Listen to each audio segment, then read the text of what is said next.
investor. Salam investor. Salam investor. Halo investor, kembali lagi bersama Capital Market Talk SMSB Undip. Sebelumnya kenalin aku Anumila Diva dari Masuk dalam pembicaraan kita. Jangan lupa untuk subscribe dan follow semua akun SMSB Undip untuk mendapatkan informasi terbaru mengenai pasar modal. Hidup di era digital yang disruptif memaksa kita untuk cepat dalam beradaptasi dan bergerak. Ini berlaku dalam segala aspek kehidupan, termasuk dalam bisnis perbankan. Apalagi saat ini dihebohkan dengan wacana akan ada beberapa bank yang akan menjalankan operasional banknya secara digital. Lalu bagaimana sebagai investor dapat melihat peluang di balik ini? Serta bagaimana menyikapi euforia ini? Mari kita bahas dalam Capital Market Talk. Oke, sekarang kita udah punya nih narasumber yang super keren pastinya. Halo Feki, halo Krishna, apa kabar nih? Coba dong kenalin dulu biar para penonton CMC pada tahu. Oke, halo Diva, halo semuanya. Kenalin aku Feki dari Education Research and Development. Halo, aku Christian Risa Bedeksa dari Divisi Analysis Investment. Apa kabar Feki, Diva?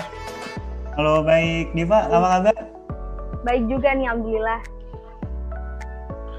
Nah, selain narasumber kita yang keren, tentunya bahasan kita hari ini bakal menarik banget nih, yang mana sesuatu yang baru dan sifatnya transformatif di masa sekarang, yaitu tentang bank digital. Tapi mungkin banyak dengar asing dan banyak orang yang belum tahu dan paham mengenai bank digital ini. Mungkin bisa dijelasin dulu mengenai apa sih bank digital itu?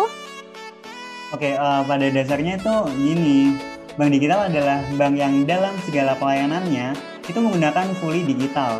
Nah, yang unik dari bank digital adalah apabila kita berkaca dari luar, bank digital itu hanya punya satu kantor pusat. Jadi, bank tersebut mengoperasikan zero kantor cabang atau branchless. Dan hal ini juga akan diadaptasi di Indonesia seperti yang dikatakan oleh OJK bahwa minimal satu kantor pusat untuk bank digital. Oke, menarik banget ya. Tapi gini deh, aku jadi penasaran dan bertanya-tanya nih, apa bedanya bank digital dengan bank konvensional? Yang mana kita tahu bahwa sekarang bank konvensional sendiri memiliki beberapa fitur yang bersifat digital, seperti m-banking dan e-banking. Jadi apa sih jadi pembedanya? Ya. Untuk pembeda bank konvensional dan bank digital itu terletak pada segi operasionalnya ya. Bisa kita lihat bahwa sebenarnya seperti kata Feki tadi, misalnya ada kantor cabang dan lain-lain juga. Nah, di sini aku juga meng-highlight beberapa hal yang cukup menarik nih. Jadi sebenarnya bank konvensional itu hanya memindahkan kegiatan transaksi online dijadikan offline. Misal, Diva mau bayar tiket kereta api pulang ke Jakarta, atau Feki misalnya mau top up kuota buat belajar, itu kan sebenarnya kegiatan offline yang bisa kita lakukan. Nah, M-Bank ini cuma memfasilitasinya lebih cepat. Nah, kalau bedanya bank digital itu lebih dari itu, nggak cuma kamu bisa top up. Nah, kamu di sini tuh bisa ada artificial intelligence atau semacam robot yang bisa bantu kamu bisa buat financial planner atau ada ngesis atau bantu masalah kamu misalnya kayak kartumu hilang, kartumu keblokir atau misalnya kayak bukan deposito dan lainnya gitu deh. Wah, ini tentunya benar-benar ngebuka wawasan penonton setia CMT ya, yang mana aku yakin bahwa banyak gitu di antara masyarakat yang emang kurang paham mengenai detail dan perbedaan bank digital dengan konvensional. Kemudian aku penasaran nih akan satu hal, bagaimana sih regulasi atau payung hukum mengenai bank digital di Indonesia sendiri? Oke, kalau kita bicara tentang payung hukumnya, bahwa sebenarnya bank digital ini masih dalam proses loh, jadi masih on the way. Dan masih dalam proses disusun oleh seluruh stakeholders. Dan OJK pun mengatakan bahwa di pertengahan tahun 2021 terkait dengan peraturan dan segala macamnya baru akan keluar. Namun berdasarkan paparan OJK, terdapat hal menarik yang aku highlight, yaitu dari sisi permodalan. Nah, dari kisi-kisi yang disampaikan oleh OJK, yang pertama adalah apabila ingin mendirikan bank digital baru, maka modal minimalnya sebesar 10 triliun. Wow, gede banget ya itu. 10 triliun, gila.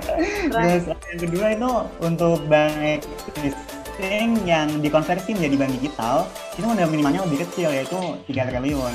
Dan kemudian yang ketiga, apabila ada bank digital yang merupakan bagian dari kelompok usaha bank, itu modalnya cukup 1 triliun saja. Dan selain itu dari sisi permodalan tadi sudah saya bahas, dan dikatakan juga oleh OJK bahwa harus ada model bisnis yang jelas dan realistis, yang mana diharuskan udah ada segmen market yang jelas, kemudian rencana bisnis yang implementatif dan menggunakan teknologi yang inovatif dan aman, dan resiko keuangan dan keamanan digital. Oleh karena misalnya kita bicara tentang cyber security, udah harus benar-benar nasabahnya, karena kan tentang kepercayaan gitu ya, apalagi di baru, jadi keamanan itu adalah faktor yang sangat penting untuk keberadaan bank digital. Dan seperti yang aku bilang tadi di awal, bahwa minimal satu kantor pusat di seluruh layanannya itu bisa jadi fully digital gitu. Bentar-bentar deh, kalau tadi regulasinya baru akan ada di pertengahan 2021, jadi sekarang ini bank digital udah benar-benar ada atau masih pada bayangan saja nih? Nah, kalau kita berbicara tentang keberadaan sendiri itu, jadi sebenarnya bank ini tuh belum ada ya, Div, untuk fisiknya, jadi masih baru berubah ke sana. Tapi dengar-dengar dari OJK ini ada bocoran, ada beberapa bank yang sudah mengajukan izin untuk mengubah operasional menjadi digital. Misal ada Bank Arda Internasional, Bank Arda Indonesia, atau Bank Jago. Ini bukan Bank Jago yang lain ya, ini Bank Jago dengan kode ARTO yang bertransformasi dari Bank Arto. Yang terakhir adalah Bank Net Syariah Indonesia dengan kode BANK. Oh gitu, oke, bakal aku catat nih biar nggak lupa. Penonton setia CMT jangan lupa juga untuk catat cerita ini supaya ilmu yang kita terima hari ini bisa bermanfaat pastinya. Kemudian dengan euforia dari masyarakat besar, aku pengen tahu deh tentang gimana sih potensi dan arah gerak di bank digital nanti. Mungkin bisa ditinjau dari segi makronya gitu. Oke, kalau kita bicara tentang prospek sebuah emiten, terutama tadi kita bahas adalah emiten bank digital yang akan berdiri nanti, itu kalau aku lihat dari ekonominya ya, yang pertama itu aku highlight pertumbuhan internet ekonomi di Indonesia, yaitu merupakan yang tertinggi di ASEAN loh. Nah, internet ekonomi itu digambarkan dengan GMV atau yang biasa disebut dengan Gross Merchandise Value.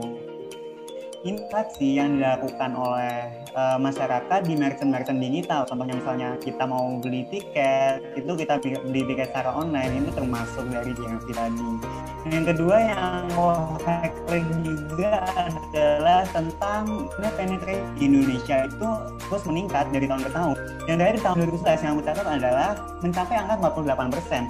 Itu adalah angka yang betul baik untuk pertumbuhan Indonesia, dan apabila kita melihat juga dalam 5 tahun terakhir pun itu angkanya terus meningkat.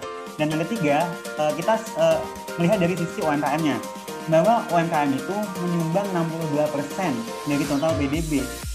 Itu angka yang sangat besar loh. Dan tapi ada satu hal nih yang menarik yang akan kita bahas, bahwa apabila kita melihat dengan kacamata yang lebih luas, terdapat fakta bahwa porsi kredit UMKM terhadap total kredit industri itu cuma 11,4% di tahun 2020, dan itu angka yang kecil.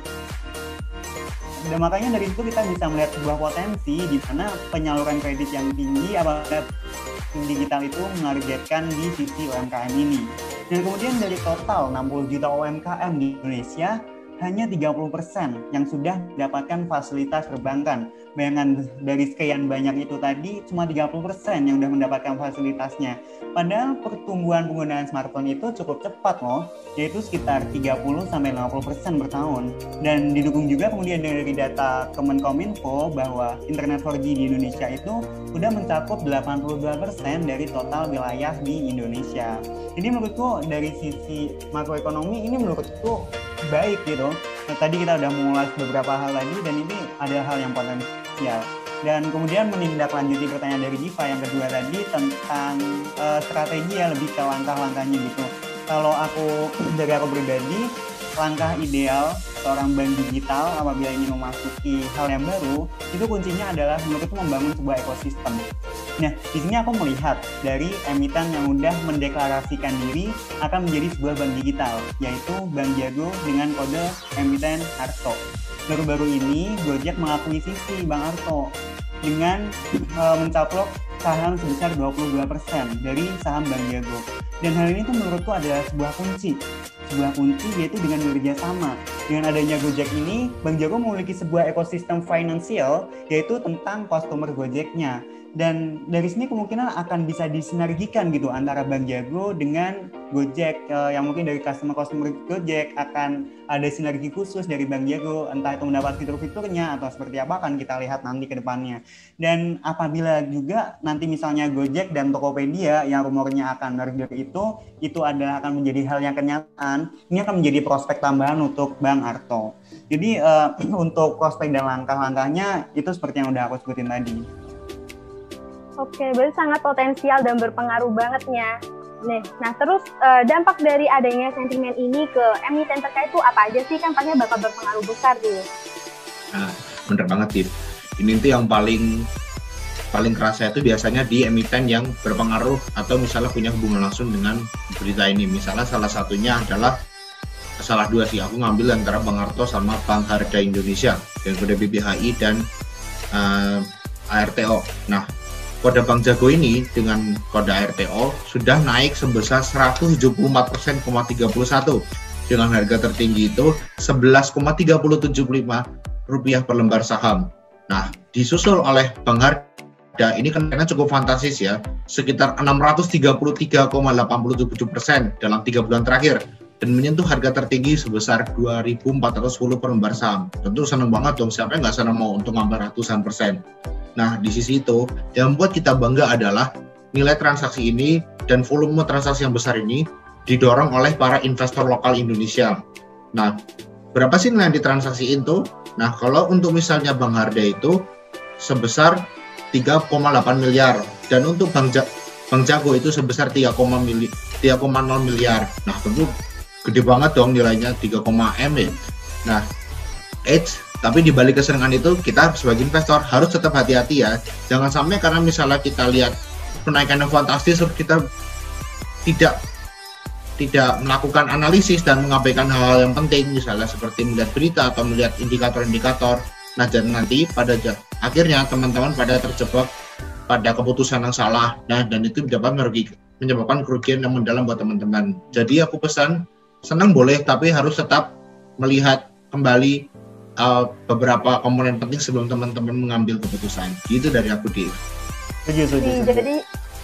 Jadi kita sebagai investor emang nggak boleh ya terpengaruh oleh orang lain dan harus pintar-pintar buat menganalisis kondisi fundamental maupun teknikalnya agar tidak terjadi sesuatu yang tidak diharapkan ke depannya. Baik, makasih banget Bos Eki dan Krisna atas penjelasannya. Nah, itu tadi penjelasan Capital Market Talk pada episode kali ini. Terima kasih untuk perhatiannya. Jangan lupa untuk like, comment, subscribe channel KSPM FEB Undip. See you next time. Salam investor. Salam investor.